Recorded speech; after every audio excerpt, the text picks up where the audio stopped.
Adventurers, travelers, and nomads near and far, welcome to Point Noir, home of the Point Noir podcast, the only podcast that exclusively features men of color to share their perspective and travel stories. I'm your host, Jerry III, also known as Kimono Jack, and I'm so glad you're here with us for our 48th session of the Point Noir podcast. We have some exciting news to share with you before we introduce today's amazing special guest, and I think you'll be really interested to hear it, so tune in, listen up, turn up that volume right quick. I've partnered with one of our guests, Kenyon Walker, to put together a group trip to Paris this October, the 10th through the 15th. It's going to be an amazing experience. We have a yoga instructor coming through, a champagne welcome, a photographer, nightlife guided by myself, translations done by me, French speaking done by me. Those of you who don't know, I used to be a tour guide in France for a year, so I'm really excited to show you the Black experience, some of the historical monuments, and just kick it for a few days with some good people and a great vibe. So if you want to know more about that, head over to journeytoparis.com. It'll redirect you straight to Kenyon's personal site, actually, so you can check out the details, check out the itinerary, the pricing, and all that sort of stuff. I promise you the tour is reasonable, but it's going to be a really, really good time, and I'm excited to help lead you all through this experience. Paris is like my backyard. I'm there a few times a year, and so many people want to check out the City of Light, so why not do it with some dope people who are of similar mindsets? That website again is journeytoparis.com, and I'll shout it out again at the end of the session. And on the second tip, before we introduce today's guest, I want to give out a shout out to everybody who spread the word about us sponsoring passports monthly, and especially this month in May. Y'all, I'm telling you, we got like 5 entries, which is a record for us. So shout out to y'all spreading the good word. Shout out to all our entrants. Best of luck to all of y'all winning for this month. And again, huge shout out to another guest of the show, CJ Livingston, who is sponsoring the passport for this month. He's currently on the road of his 100 days traveling throughout the world. I think right now he might be in Bolivia. So make sure you follow him on Instagram at whereiscjlivin on Instagram, and he's doing stories every day. Looks like he's having a great time hanging out with some people, eating alpaca, climbing mountains. You know, he's out here living his best life. So thanks again, CJ. That all being said, we have a great guest coming up.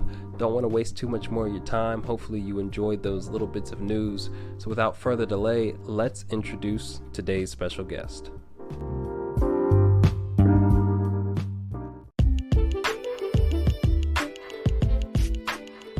Joining us today as our special guest at The Point is Alex Piechowski-Beget.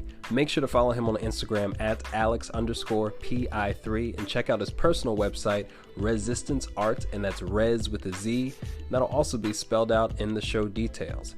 Alex is Dene, also known as Navajo, one of the indigenous peoples of the United States of America, and his experience growing up on his reservation and traveling the globe have allowed him to become an impactful advocate, activist, and educator when it comes to indigenous people globally.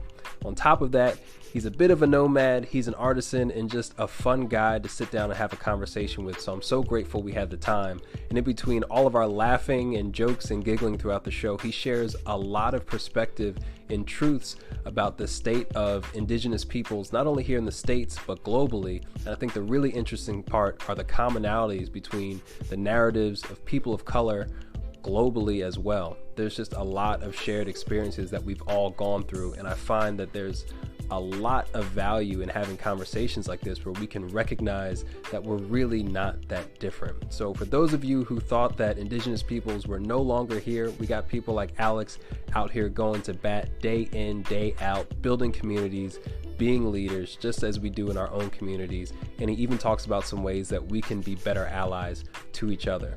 So if you're open to things like that, we talk about sheep, we crack jokes about nature right in the beginning. It's a really fun session. If you're new to the Point Noir podcast, we have a simple 3-step drill you do before you get into any session. Step 1, grab a refreshing beverage of choice, and yes, that's the appropriate pronunciation here on the show. Step 2, find your favorite chair, the most comfortable one, no matter where you are. And step 3 is to just sit back and enjoy today's session. I know you'll get a ton of value out of it. I'll see you on the flip side. Yo, what's going on, Alex? Thanks for joining us today at The Point. How are you feeling, bro? Yeah, I'm doing great. It's like 70 degrees out, and I'm just hanging out, enjoying life. Woo! Woo, yeah, I know that life, man. It's a sunny day right now. It was like hailing last night. Dallas is looking pretty. It's looking lush outside. Can I say that about you, nature, right now? Hey, girl, you looking lush. You looking beautiful. Your daddy let you date. Oh man. Let me get up on that sunshine. Right. All them rays. Anyway, before we do that for a half hour, because I think we could. Yeah. And I'm pretty sure we'll be talking about not objectifying nature at some point. Yeah, we probably should.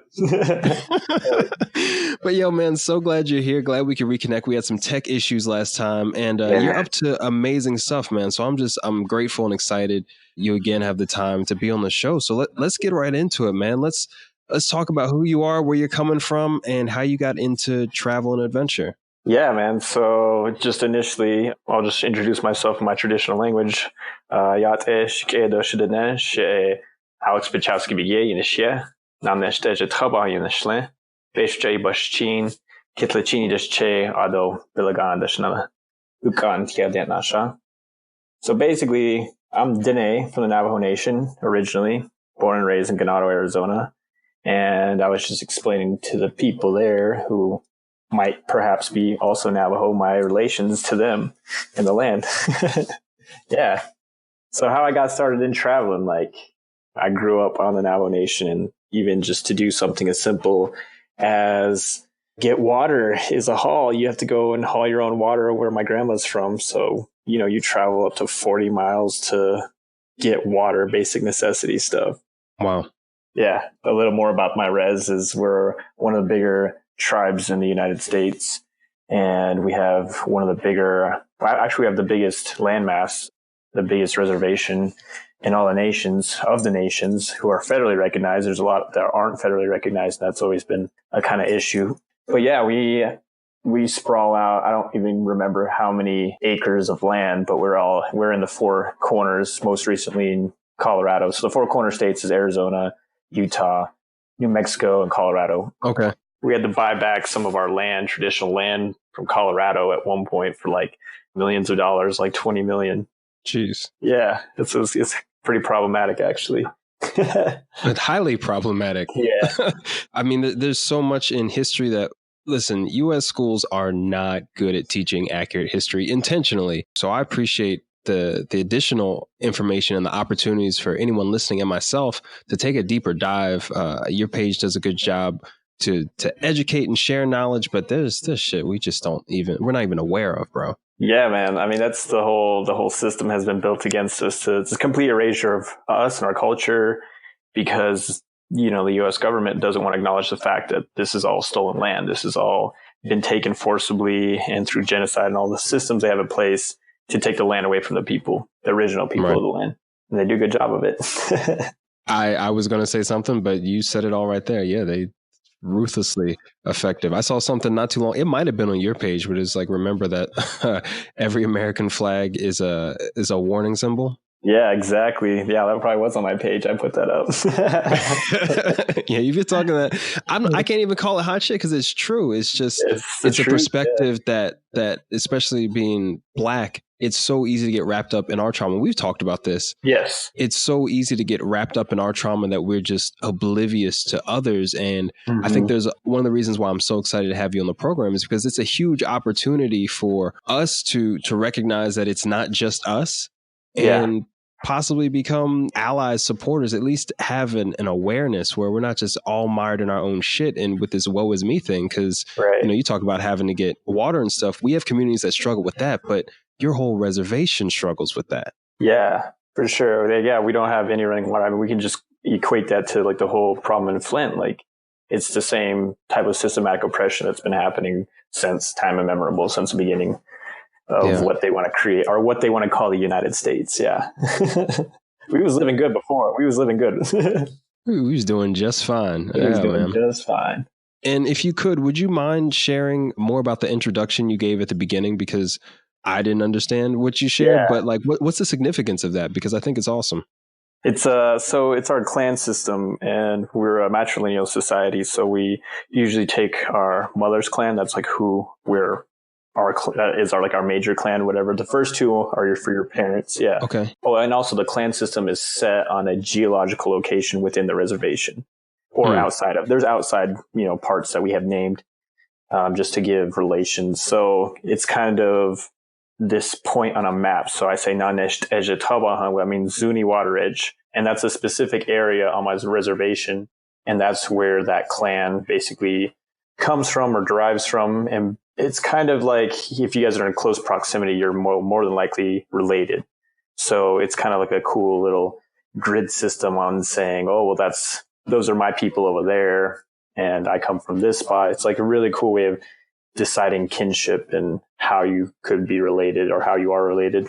And I'm actually, full disclosure, I'm half Navajo and I'm half German and Polish on my dad's side. Shout out to diversity. I didn't know that. Yeah. I know, because I go hard for my indigenous community, because that's my community. You go all in, bro. And I mean, yeah, you should. Whatever aligns with you, you should go in. Yeah, you have to. You definitely have the opportunity to, because we have, I don't know, actually, I think you might have mentioned at one point the concept of passing within your culture, but we definitely have it as well. So not everybody chooses to. And then you have Rachel Dolezal's popping up too, and you'd be like, what the fuck? For real. Oh, this could be a shady travel podcast. I'm about it. I'd be talking. Now this is actually spicy talk, but I'm with it, bro. I'm with it. Yeah. So let's talk about travel. And I thank you so much for sharing that, because it gives us a point of reference and me a point of appreciation. That's how I learn, man. Yeah, man. How did you get into travel? Let's talk about traveling and how it might be different. Yeah, just for context, as any person listening to this, they can't actually see me. I'm actually very light skinned for my tribe, or in general. So growing up, I was always kind of an outcast in my own community because I was light skinned. I always felt I stood out. That was it. It was very clear that I was lighter than everybody else around me. And I talk about that a lot because I recognize my white privilege off my reservation. So growing up traveling with my family, who are a lot more dark complected. I want to say a lot. I don't want to say a lot, but they are definitely brown. Like they stand out in that sense. So within my reservation, traveling around, I'd also often get like teased, and like people would say things like in Navajo or whatever. And, I would overhear it because I can understand a lot more Navajo than I can speak. Mm-hmm. And hear, people making comments and stuff as if I was an outsider. So I've always felt this displacement for a long time, even within my community. But then it was really interesting, like going out of my community, and then I see the way the rest of the world treated like my family, for instance. I'd walk into a store with my brother, and it became very apparent that like I was kind of invisible with my white privilege in that sense. Like they would follow my brother around the store and they would not pay attention to me. And I was probably even more likely to steal something than he would. Yeah. Yeah. So I would notice that as we traveled, and we used to travel outside the reservation. We'd go to ceremonies up in South Dakota. And so stopping in these border towns, like the towns that are nearest our reservation and stuff like that, there's a lot of tension and racism built into those communities. So it was very interesting just even traveling outside of my reservation. In my reservation, it's home. It feels like home. So I never ever felt like out of place being where I was at. Yeah, but that's kind of how I guess starting traveling, just seeing the duality of my existence, how that affected how I could travel. And I realized very quickly, like I could do and be and go anywhere more easily than others could possibly. So even at those ages where you were starting to experience things outside of the immediate area where you grew up, what did you take away about the world at that point? What was your impression of life outside the reservation, or just what life had to offer you in general? Yeah, I think there's this common conception or misconception. I don't know if it's a misconception or whatever, but from where I came from is like small town, really small, closed off communities.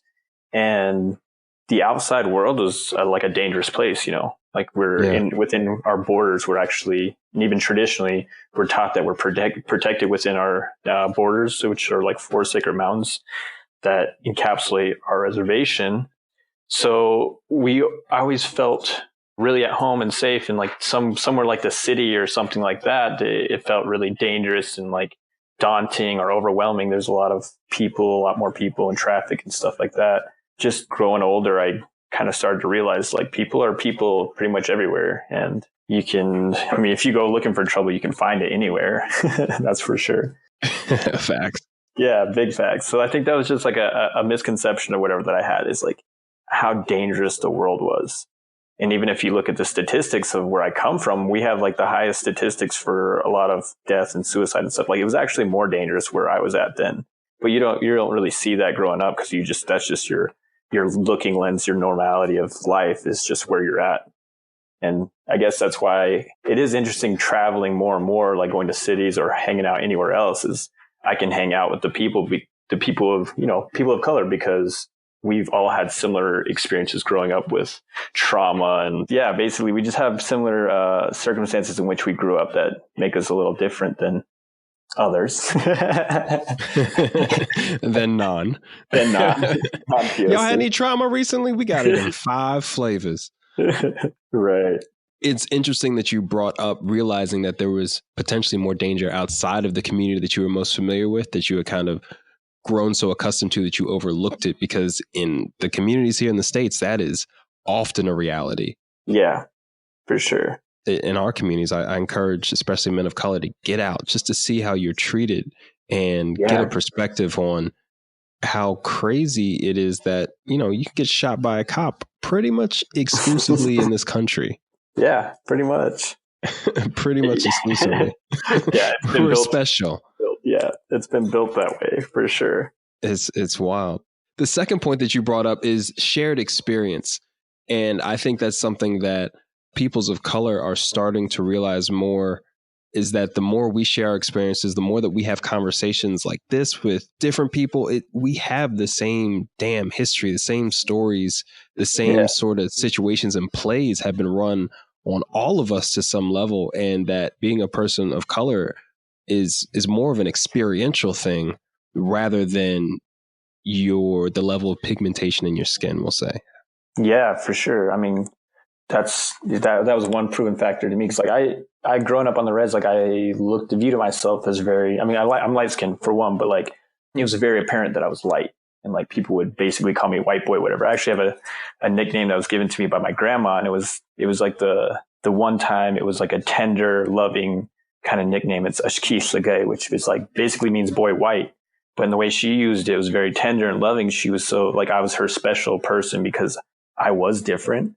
And so she gave me this nickname, and everybody else would use it and they would call me out in a harsh way. But just having that little bit of that in general, like I find myself feeling that sometimes when I'm outside in the regular world, I should say. It's like, I don't know if it's the regular world or just off my reservation, because it's a whole nother realm, that my whiteness would be apparent. And especially with the circles I hang out with, and I'd kind of see, like, I have that internalized kind of, I don't know if it's trauma or whatever. And I think, oh, like I'm the whitest person in this group again. And sometimes people from the outside see me as a white person also, like that's just given. And then we start talking about experiences and like how we grew up, and even our humor, like how we talk to each other, cadence, and how we use humor.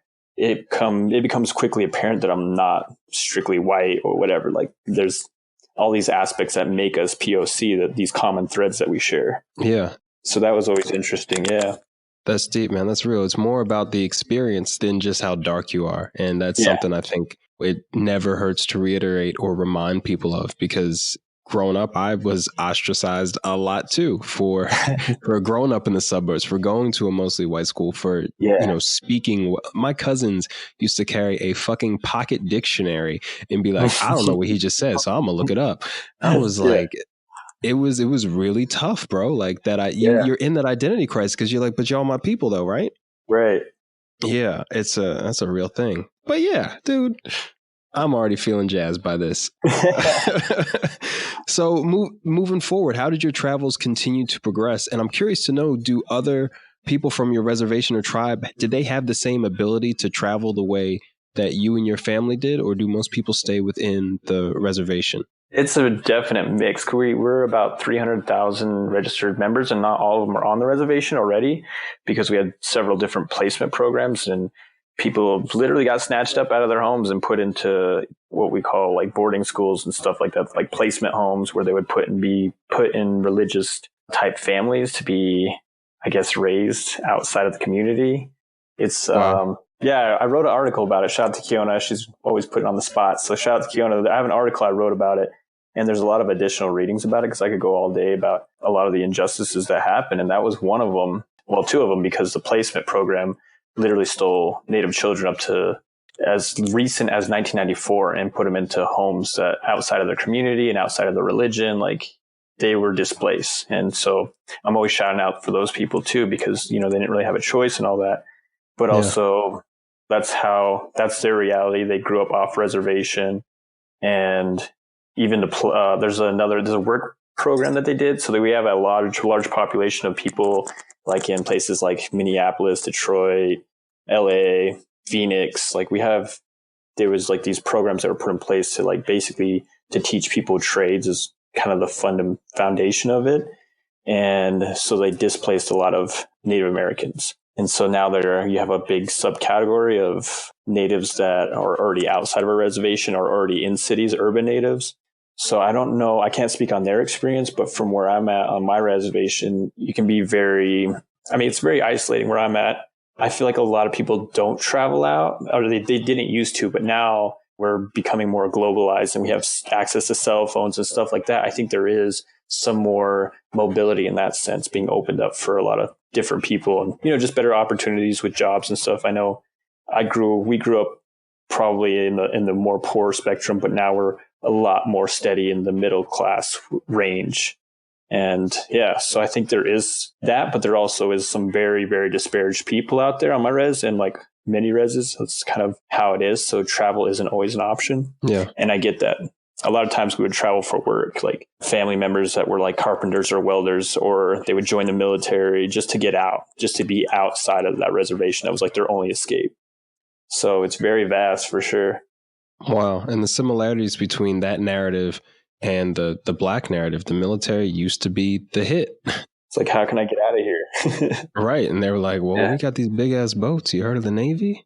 Yeah, right. Goop us up. So we're everywhere. I always joke about that. I'm like, you always find a Navajo somewhere. Like, I'm always joking about that. And I usually do. It's pretty fun. So how did your adventures continue? You had these experience traveling, seeing some of these border towns when you were growing up, but you continue to move around quite a bit now.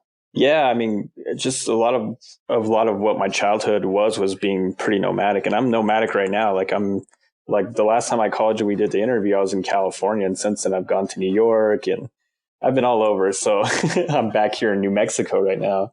Yeah. And I like the nomadic lifestyle of the thing. It adds a whole nother complexity because I like to meet people. That's my thing. But what it does is it exposes me to different types of people. Like I was saying, like I can travel from one spot to another and still find common ground with another person across the world. Like I can find these narratives that we have. And that's really how my travels have shaped itself, is because I'm trying to build community. And community has been a big part of my life. Growing up on the reservation, we have a notion called ke, which is your kinships. And it's like ke doesn't discriminate. So we accept all people as human beings as they are. Like, we can talk to one another as if we're related because, you know, in theory, we all are related.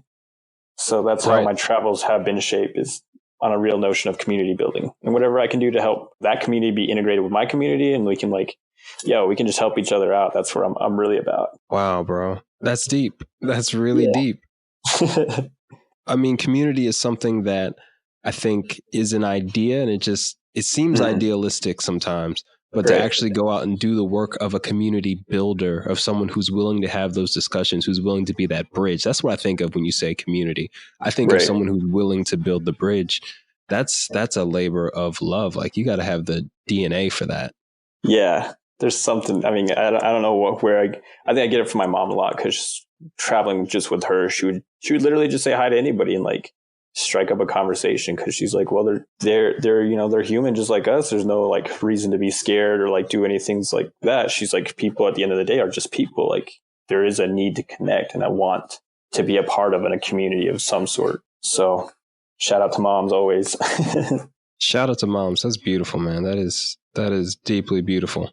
Yeah. She would always tell me too, that she would tell me as a kid, like, you're a child of the earth. Like, you're a child of Mother Earth, so you can never actually feel lost. No matter where you go, you can travel all over the world. And that's what she told me as a kid. She's like, you can go anywhere you want, and you don't ever have to feel lost because you're here on this earth. Like, you're a child of this earth. And so that always has deeply resonated with me. And then at what point I was literally across the world. I went to China and then did some work in Tibet. Yeah. And you didn't feel lost? Not once. No. I mean, I felt a little like confused a couple times where, people were speaking a language that I didn't know and I was trying to communicate with them. But again, like you find ways to communicate. It's really interesting. It was actually a pivotal moment in my life to like really be thrown in that kind of different world and see that, hey, I'm okay. Like there's people here and like, people are people at the end of the day. Yeah, well, let's dive into that because I was going to ask you about any international adventures already. You said you went to China and Tibet, or these were two different trips? Yeah, so there's the autonomous region of Tibet, and that's its own entity, but also China itself has done what the U.S. government has done here and occupied all of Tibetans' land.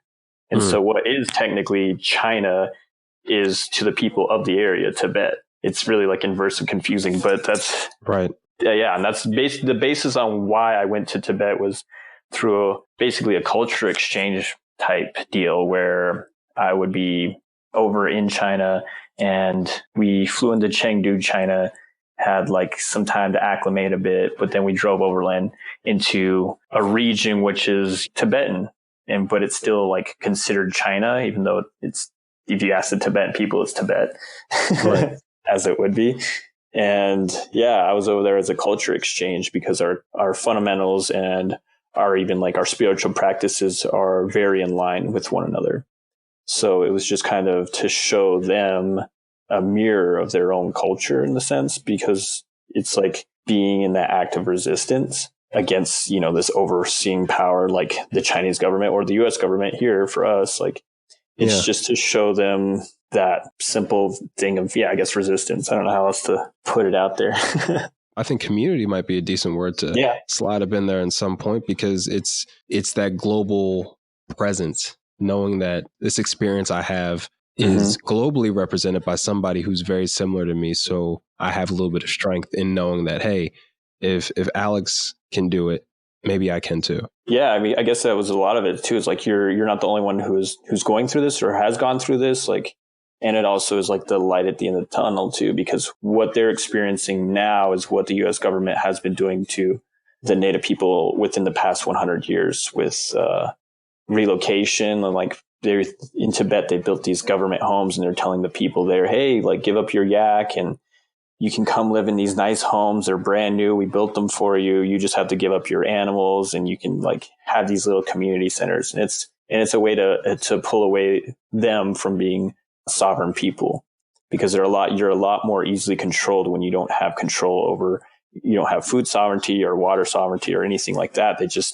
It's a mechanism. It's a well thought out system. And I'm sure they took a lot of tips from the US government in trying to do these basically little internment camps, which is kind of like how the reservation's set up. Yeah. And China also has some issues with their Muslim population. I believe they've been putting them in camps as well. Yes, they've been putting them in actual camps. Yeah. Which is really terrible. Yeah. So problematic things. Yeah. China is more about industry than it is people. Yeah. Make that money. I think those are 2 or 3 or 5 examples we might have given right now. Yeah. I expect this session not to be played in China. Yeah. That's okay, though. You mentioned spiritual practices being similar, and I find that fascinating because y'all are really far away. Yeah. Can you tell me about some of the similarities you saw? Were you surprised? Or what was that experience like? It was so, I mean, again, like shout out to Kiana, she's putting on the article and stuff, but in the article, I explain how I felt going there because I felt right at home. Like I felt like I was literally where I grew up, but like at 14,500 feet up in the air. I just couldn't breathe as well. It was breathtaking in all the senses. And literally and figuratively. Yes. So yeah, the spiritual practices, they're very prayerful people. So everything they do is in prayer. And I feel like that's how I've kind of lived my life. And I always talk about living my life on a prayer. And that's just, instead of having anxiety and all these other things, if you start like a mantra like they would do, you don't have that. You're being present. I think that's what a lot of people have forgotten to do or forgotten to take time to do, is be present.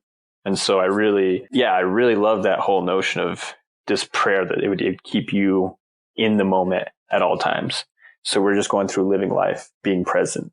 Yeah. And it was just like those little things, like the way they made stuff like with cedar, like wood cedar stuff, like how they crafted stuff. It was the same as my culture. They burned the cedar leaves, the cedar, I don't know what they are. I guess I don't know if it's leaves or whatever. It's the same stuff that we use here, though. It's pretty interesting as incense and smudges. So there's a lot of that. And also even they have yak and we have sheep. So that was like a little culture crossover where their yak are the lifeblood of the people. And that's what our sheep represented for us for a long time and continue to. Yeah. It gives them the clothing, the food. It's an actual like spiritual animal to them. That's really interesting because I never would have thought of Dene people or Navajo people with sheep. When we think about indigenous peoples in the States, I've never heard about sheep. Granted, we had shitty history, so that's very clear. But you always hear about the buffalo and buffalo, but no one's ever mentioned sheep to me. Tell me about these sheep. I'm now fascinated, my friend.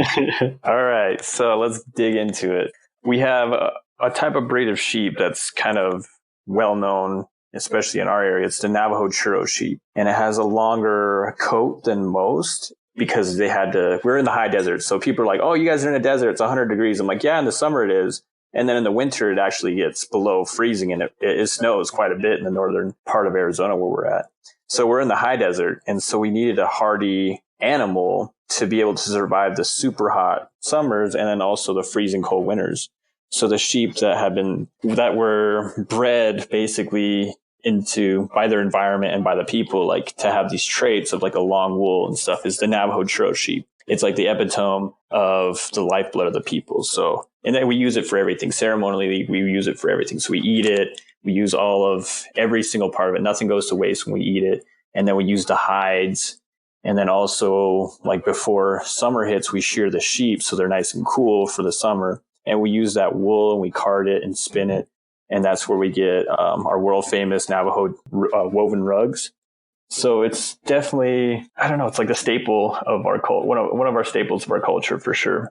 And back in the 1950s, like I was saying, what they were doing to people in Tibet, the U.S. government came in, and I think they came under the ruse of what they called overgrazing. They tried to kill and exterminate. They successfully exterminated. There was herds of like 50,000 sheep at the time, and they exterminated all of them. Just like how you've seen with the buffalo, they did the same thing to our people's lifeblood, the sheep. So they came under the ruse of overgrazing, and they forcefully killed everyone's sheep. They ran them off cliffs and just did some really horrific things to the people and the sheep, because they knew if once they cut off food sovereignty that we would have to submit. Yeah. So that's a little bit of history on our sheep, and actually a little more about my family's history personally connecting to the sheep is my family started a nonprofit called Sheep is Life, Denebe'ina, which direct translation is Sheep is Life. And my grandpa was actually hanging out with my parents. My parents are both college educated, and my mom and my dad were at this conference in, I believe, Logan, Utah, and it was at the Utah State University. And there was a man doing a presentation, and this is like completely unrelated. My grandpa was walking around. He doesn't speak any English, and my parents were in this other conference, and he just starts poking around in other rooms, pokes his head into this one conference where this man, Dr. Lyle McNeil, was speaking, and he saw a picture of the four-horned sheep. And my grandpa's an old timer, so he remembers as a kid growing up with these sheep. And he got really excited, and he ran and he found my mom. He's like, come translate this for me. So he dragged my mom into this classroom where Lyle McNeil was talking. And Lyle was doing a presentation about the DNA code, the sequence that is so unique to the Navajo churro.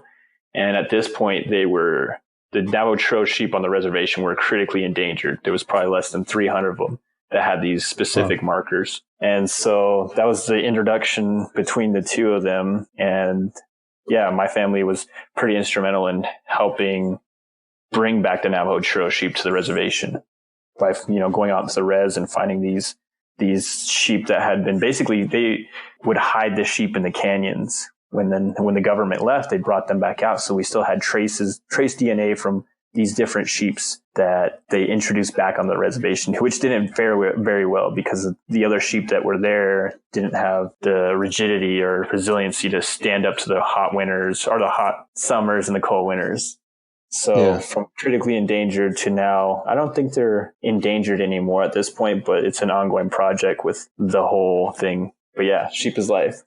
Wow. And when you were mentioning them, running them off of cliffs and things like that, I mean, I'm sitting like I have a look of horror on my face because it's not just sheep as many people are accustomed to thinking of sheep. That's like someone taking all of your electronics or like your refrigerator and microwave and just burn like that was like vitally crucial to the culture and for hundreds of years, not a new fad or anything. Like this was wow. Yeah, I mean, it was literally the lifeblood of the people. They were trying to kill the people by removing the food. It's just same. I mean, you can see the same thing they did to the plains people with the buffalo. It's the same concept. That's deep. From your page and just the stories that we've exchanged, I'm guessing there aren't many moments that can't quickly become heavy for you. Yeah, for sure. I mean, we do have a lot of historical trauma, just like a lot of people who come from those have roots in that sense of colonialization. There's a lot of deep traumas there for sure. Yeah. And I mean, even traveling to different regions of Africa and seeing how freaking similar some of the same plays are that happen, when you think about liberation for a lot of specifically Western African countries, their independence, quote unquote, it happened around the same time in the civil rights movement a lot of times.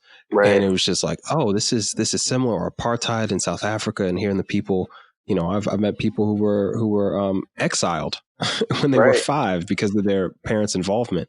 So for you being the positive person that you are, because that is one quality I can definitely say is true about you, is you are hella positive, bro, despite all of the ridiculousness that continues to go on and that has happened. How do you maintain that? Because I think that would be a great insight for travelers who might encounter traumatic moments or triggers as they move throughout the world. How do you kind of keep your head on straight and still promote such a good energy? Yeah, I think that, I mean, a lot of it's from my culture, like a teaching of like a balance, like being in balance. Your train of thought is, they want to say like it's a straight line.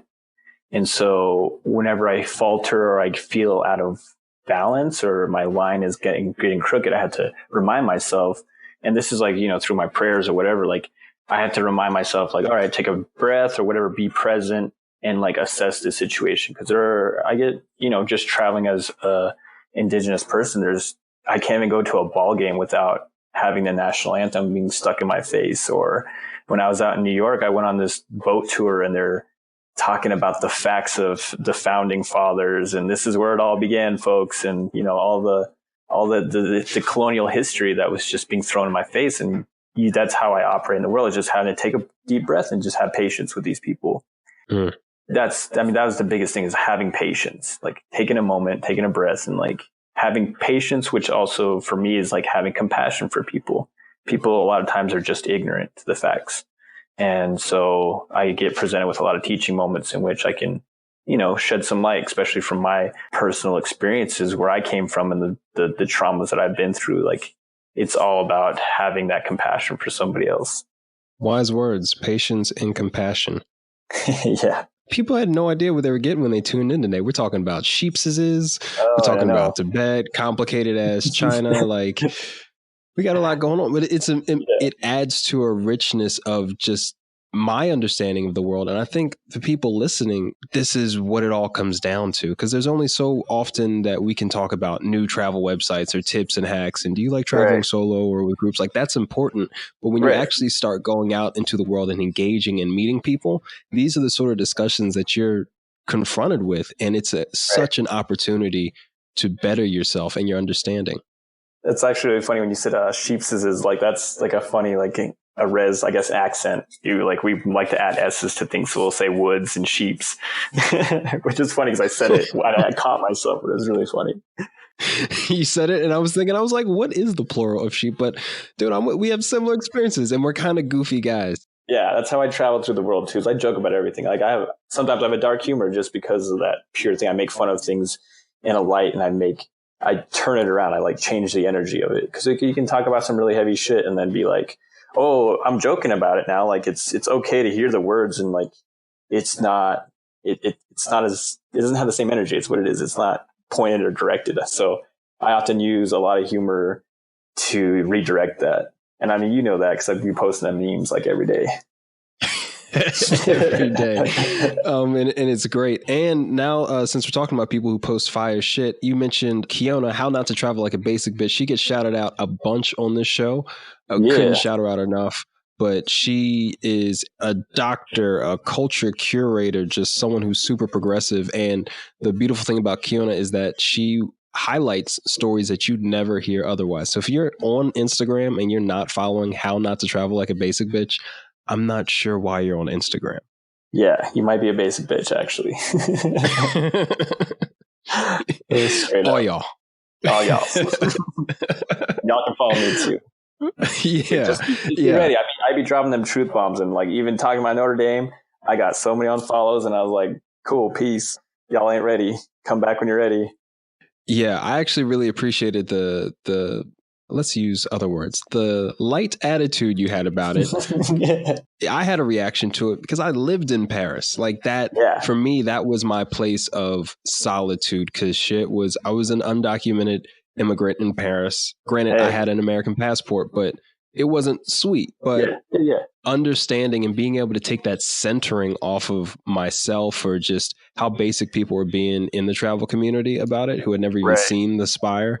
Yeah. I was just like, okay, there's a bigger picture out here. That's how I got myself off it. I was like, there's a bigger picture. There's still other things you need to be aware of, Jerry. Maintain your wider focus. Yeah. I'm like, post your picture and go. That's it. I love that. Yeah. That culture is funny. One thing I'm really curious about though. Yeah. And I've had these questions when I've been in different regions of Africa, and we don't have our tribalism. We don't have our traditions and things like that here as Black Americans. But as technology grows and the influence of urbanization and all these things, how does your community cope with that? How do the Dene people kind of integrate modern times with traditional values?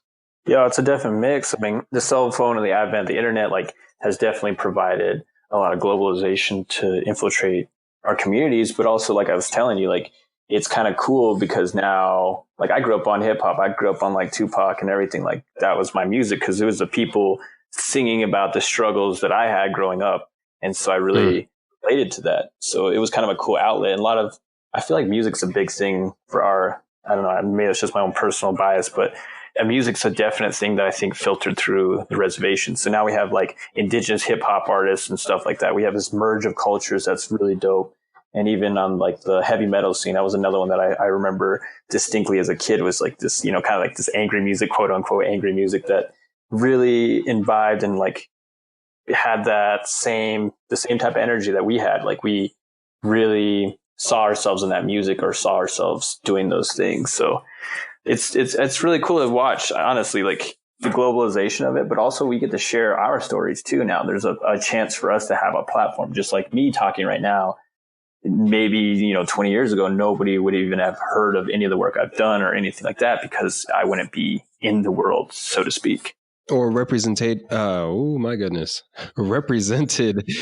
in the spaces, you know what I mean?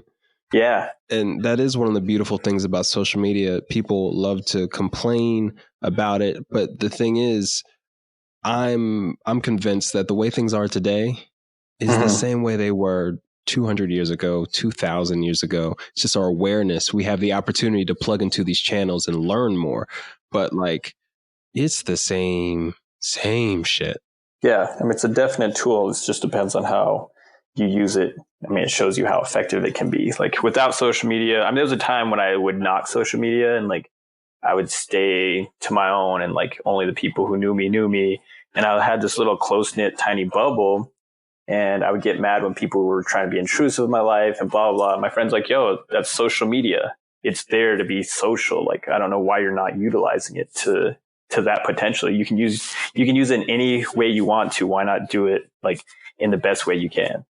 And so that's where the kind of consciousness shift with how to use my platform and actually speak about the issues I want to. Like it was the megaphone. It's like, all right, I'm out here shouting, but like, here's a megaphone. Let's do it 10 times, tenfold. Yeah, that's a really good perspective on it. I think other people with platforms, with causes that are important to them, should use them that way and not shy away because they feel like it's evil or something. Like people have always found outlets to bullshit and somehow get nudes, just whatever, drawing them, emailing them, texting them. It's the same thing, bro. Like, check out these medieval nudes. Like we used to have completely naked. They used to have naked statues in Europe, and people are tripping over. I'm like, come on, there was it. Word. Man, I need y'all to do some more Wikipedias. Just do 5 more Wikipedias, kids. Exactly. Just keep hitting that wiki. So before we round out, man, because I want to definitely hear about the projects. So your family is reviving the population of sheep. Like that is cartoon level awesomeness. Have to say that because I don't know anybody that's revived an entire population of animal species that was critical to a culture. Right. You find me one. You could probably find me one, but you listening, you find me one. That's like some Jurassic Park type shit. Yeah, legit. It kind of was like with DNA. Yeah, the whole sequencing and all that. That's wild, bro. That's wild. But before we round out and hear about any other awesome projects you're up to, I wanted to know why, in your opinion, it's important for people of color in general to continue traveling and exploring the world. Yeah. So just shout out to everybody who's listening. Appreciate you if you're still out there. Traveling is very important because what it does is not only for you as a person, like it'll definitely open you up and your mind, it will expand because you'll get to see how big the world is, but also how small and how interconnected we are, and like that sense of community. But it also shows others that, you can do this too. It's kind of this cool factor. Like you could go on a group trip with, some of your friends and take people to new places. And that's what I like to do. I like to bring people out where my hood, out on the reservation. I like give them a taste of where I'm at because it expands them. There's something inside of them that expands in them, but also feels really good for me to be able to show them my roots and all this stuff like that. So I think it's a very important aspect of traveling is to be able to step in somebody else's shoes for a minute and like actually dive into the culture. That's beautiful. And you used a great word there, expand. That's one word that has not come up yet on the show. Travel's an opportunity to expand yourself and your awareness. That's a good ass word. It's got an X in it. Yeah. Yes. Expand. Not that X. It expands as it comes out of your mouth. When you say it expands. Yeah. This might be the name of the session. I like this. So expansion. Right. Expand yourself. Yeah. Dude, I love the energy, and I hope we get a chance to meet up at some point. Oh, for sure. Yeah, because we got other business things to talk about. We're gonna talk. Yeah, for sure. We're going. What projects, what trips do you have coming up? What do we need to know about what's going on in your world? My world is I'm always fighting for the people, so I'm gonna be doing some let's see, in what month are we in now? I'm thinking in May I'll be doing some kind of like direct action frontlines training because I was involved with the fight for clean water, as a lot of people should be, and against pipeline and stuff like that, oil tycoons, whatnot. So I'm doing a lot of that training in May. I'm going to be actually coming out with some new jewelry lines of mine. So there's a lot of upcoming things like that. And I'm also, for the viewers, I run a sound project with a buddy of mine, and we go into underprivileged communities, indigenous communities mostly, and we teach them how to do audio production. So we teach the kids how to record themselves, be able to tell their story, do podcasts, stuff like this, and tell their narrative, or just be a person of the world in the world, and actually have the ability to do that. So we donate all the supplies to them so they can continue doing on the good work like that. Yeah, I'm all over the place. I could probably, if I wrote a list out, you guys probably be like, okay, what don't you do? And that's kind of where I'm at right now. When you're building those bridges, you got to have all the tools available, man.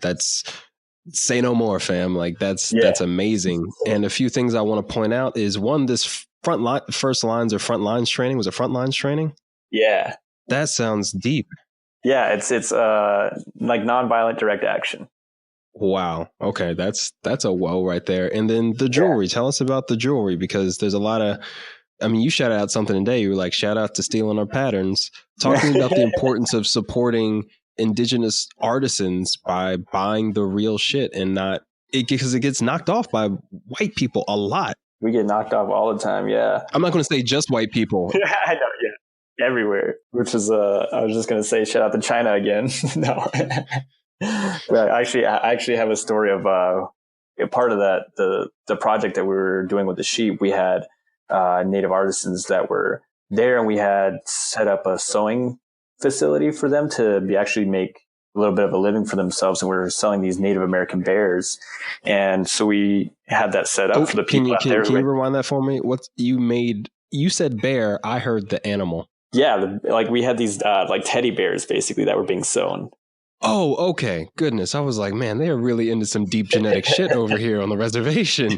Y'all making sheeps and bears. Okay. Yeah. Teddy bears.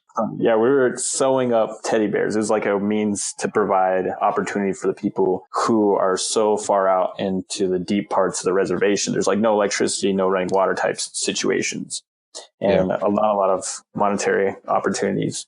So we had provided this space where they could do that. And I think it was maybe like a year into the program, and it was doing really well. I think it was Toys R Us. We were going to get a contract with Toys R Us possibly. And then China swooped in, copped all the designs, and just gutted the whole thing. Like it just died overnight. Like they just came in with a price that was like pennies on the dollar, which was not the point, like obviously, but they just undercut the whole program. But yeah, like this whole thing of appropriating culture and like doing this stuff, like a lot of my jewelry comes from my traditions and our stories. So I build that into a lot of the pieces I make. And that's what it is. It's like it comes from a deeper line of, I don't know, culture, and like, I don't know how else to explain that.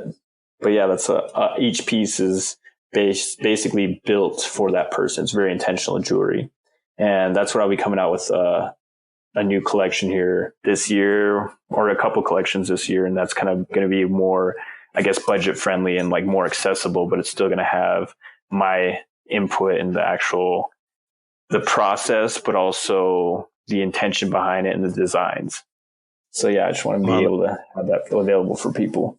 That sounds awesome. Making it more accessible and the intention. I mean, I think there's a lot of people searching for more of that. It's just, are you ready to handle the depth that could come with it? I think that's beautiful. Right. And yeah, artisan, you're an audio sound producer. You're out here doing frontlines training, bro. You're the bridge. You're the plug, bro. Yeah. And I mean, that's why I like to plug. I'm not like out here plugging myself. Like this is the only time I'm plugging myself, but 90% of the time I'm trying to like get a come up on everybody else. Like I'm trying to put my people into positions where they can, it's the whole like, oh, I can give them the fish, or I can teach them how to fish type situation where I'm like, yo, put my people on. Like I can just be the little connecting board. And that's really where I like to stay. That's my comfort zone. Like I like to do a lot of behind the scenes stuff. That's why I'm not out here talking about all the stuff that I do, is because I don't always have to. Right. That's real. But this is part of the show where you're supposed to be talking that talk, man. So I appreciate your willingness to do that, so we can know how many different angles you might be able to engage with you or support. We're definitely going to talk about some of these things. And dude, I'm glad you're having a beautiful day. I'm having a beautiful day. This has been a great session. Oh, you know what? One thing. Yeah, what else? One more thing. Let's hit it. Because I don't know when I'm going to get this opportunity again. How can Black travelers, Black adventurers, especially just in general, but especially those of us that engage with the outdoors, how can we be better allies or just increase our awareness of indigenous people and lands that were here before us? Okay. So what I've seen, especially like in today's age, we don't get the spotlight a lot of times. So like as far as media coverage, people are listening to y'all, like, and we appreciate that. Like we're out here, we stand in solidarity, like Black Lives Matter. And sometimes there's places where like you could pass the mic or just acknowledge even where you're at, like in the sense of, I mean, just even opening any sort of, like if you're opening a rally, say, like, and you give a land acknowledge, like understand where you're at in this world. I think that's a huge, just small thing, but it allows people to expand their mind in the same sense. It's like, oh, well, yeah, there was people here not only before us, but we're still here. And that's a narrative I think that gets run and played out, is like the Native Americans are all dead, basically. And so I think there is that main point, like shout out to the people that are still here. We're still fighting. We're still on the front lines, like myself. And I think that's what it is. It's like acknowledgement that we're here and present alongside y'all.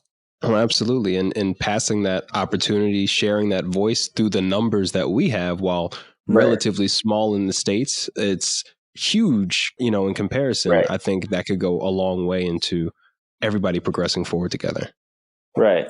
The whole pass the mic mentality is what I like to do. Like I said, like I talk from a place of a lot of privilege. So if I see somebody who isn't at that same level and I have that opportunity to put them on in that spotlight, like that's what I'm going to do. I pass the mic. 100%. So I think for those of us who might be familiar with, oftentimes you'll see people get upset. Oh, why didn't they have a black person in this travel event or whatever? It's the same thing. Like, don't let that blind spot of ignorance in your awareness be on this point, because you've already listened to this much of the show. So just be mindful, y'all. Yeah. And thank you so much, because that was really important. And you're the best person that I could ask to share your perspective on it. So thanks, bro. Yeah, man. Appreciate it. Hell yeah, man. All right, man. We're going to sign off and get on up out of here. Thanks again, man. Hope to have you back on the show, and hope to hear more about all the awesome things you have going on. I think some people might be really interested in the jewelry and maybe the frontlines training. I don't know what people are into, but you know what? Hey. All the show details will tell you how to get on up with Alex. Thank you, bro. That's right, man. Appreciate it. All right. I'll talk to you later. Hey, man. Have a good day. You too. Peace.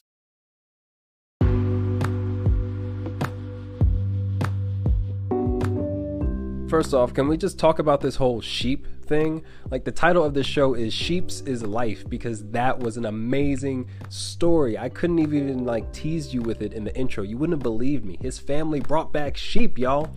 That's Alex Piechowski-Beget. I spent so much time learning his last name, it made sense to use it in the intro and the outro. Thank you so much, bro, for spending the time on the show. Your perspective and your story is important and valuable, and I'm just glad I got the opportunity to share it with the people who are interested in what goes on here at the Point Noir podcast. Make sure to follow him on Instagram at Alex_PI3, and I promise you, you will not be disappointed. He hits hard with facts, with perspective, and really good memes. He's got some great dank memes. Also check out his website, resistanceart.com, again with a Z, and you can learn more about any products he has available from his amazing skill set as a silversmith. So thanks again, Alex, and I hope you all learned a lot from that show and really saw how we could be better allies, but just how similar the narratives are between especially the Black experience here in the States and the indigenous experience here in the States, or what we call the States, let me be more proper about it, and globally. It's the narratives that really give us more in common than anything else. It's that similar shared history, shared experience. That all being said, can't wait to see you all next week. And like I mentioned in the beginning, we have this trip coming up, October 10th through the 15th. Head over to journeytoparis.com for more details, itinerary. Listen, if you've enjoyed the experiences of me interacting with guests or just me talking on the intros and outros, I'd love to meet you out there in Paris, show you my view of the city, take you around literally one of my favorite places in the world, even though they can be problematic, and show you some of the relevant Black culture, the Black clubs, the Black monuments that most people overlook every time they're in Paris. So definitely we're going to hook you up with some nice beverages. Definitely make sure you get some good food. We're going to snap some shots. We got a photographer coming, but we're really just going to have a good time kicking it. And I will be wearing several kimonos, so I can't wait for you to join us. Again, journeytoparis.com, www.journeytoparis.com if you're fancy, but if not, no big deal. I'm pretty casual. I don't be adding the wwws anymore, but you can. It still works. Would love to see you there, and if you have any questions, you can shoot them to me in the DMs at Point Noir Show on Instagram. So, that all being said, can't wait to see you all next week with another great guest. Hope you all travel safely, take care of each other, live your best life, enjoy this adventure while it lasts. I will talk to you all soon. This is Jerry the Third, aka Kimono Jack, signing off.